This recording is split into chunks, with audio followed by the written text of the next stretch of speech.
Now, this one is I would say disappointing, but nothing that isn't expected. There's a story on page 4 and 5 of the Daily Nation about the ignored red flags that birthed the chaos in Shif. Now, we've talked about the hurried rollout of Shif several times, and the fact that even those who were creating some of the systems, especially the digital platforms, had planned to roll out a system this complicated over the next 2 years and fully have it done in, maybe 24 months. But due to hurried implementation and many other red flags, we got a hurried rollout that has led to chaos for so many Kenyans and, of course, put a lot of Kenyans' lives in jeopardy, especially those who receive treatment for critical illnesses. Now, please, for more time to fine-tune the systems, postpone the enrollment and the rollout date, and also having last-minute leadership challenges are some of those red flags that were quoted in this Daily Nation article. This is a day after the government suspended Mr. Elijah Washira, who is the CEO of Shif, actually SHA, which now holds Shif under it, as well as the Digital Health Insurance Fund and others. Now, the emerging concern is that President William Ruto's administration was in such a hurry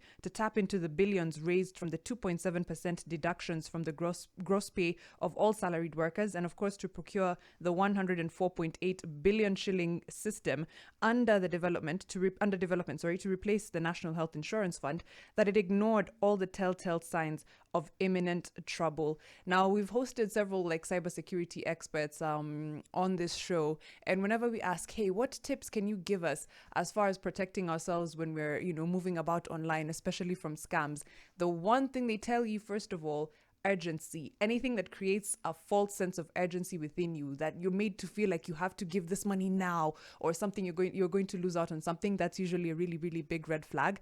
I am absolutely drawing parallels between that and this, because the urgency with which the system was implemented and the value that Kenyans are getting from their 2.7%, 2.75% actually for salaried workers are just not adding up.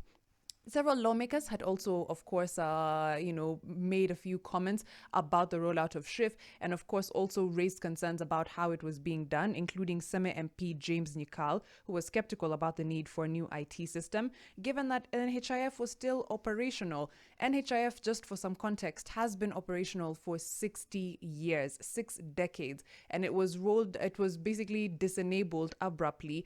People were meant to move over to Shif /SHA / all the other funds, but so far very few people have signed up, even though the government has forcefully migrated people. I think so many of us got a text that you have been migrated to the Social Health Authority. Kisumu Central MP Joshua Oron also expressed fears over the lack of scrutiny in the ERP component of the agreement.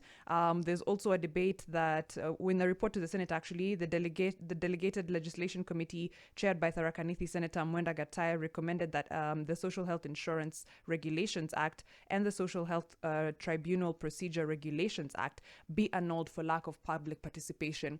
This is just from a few lawmakers. Of course, we know the overarching sentiment on the ground is that a lot of Kenyans generally are not for Shif /SHA, especially for the high deductions that they get.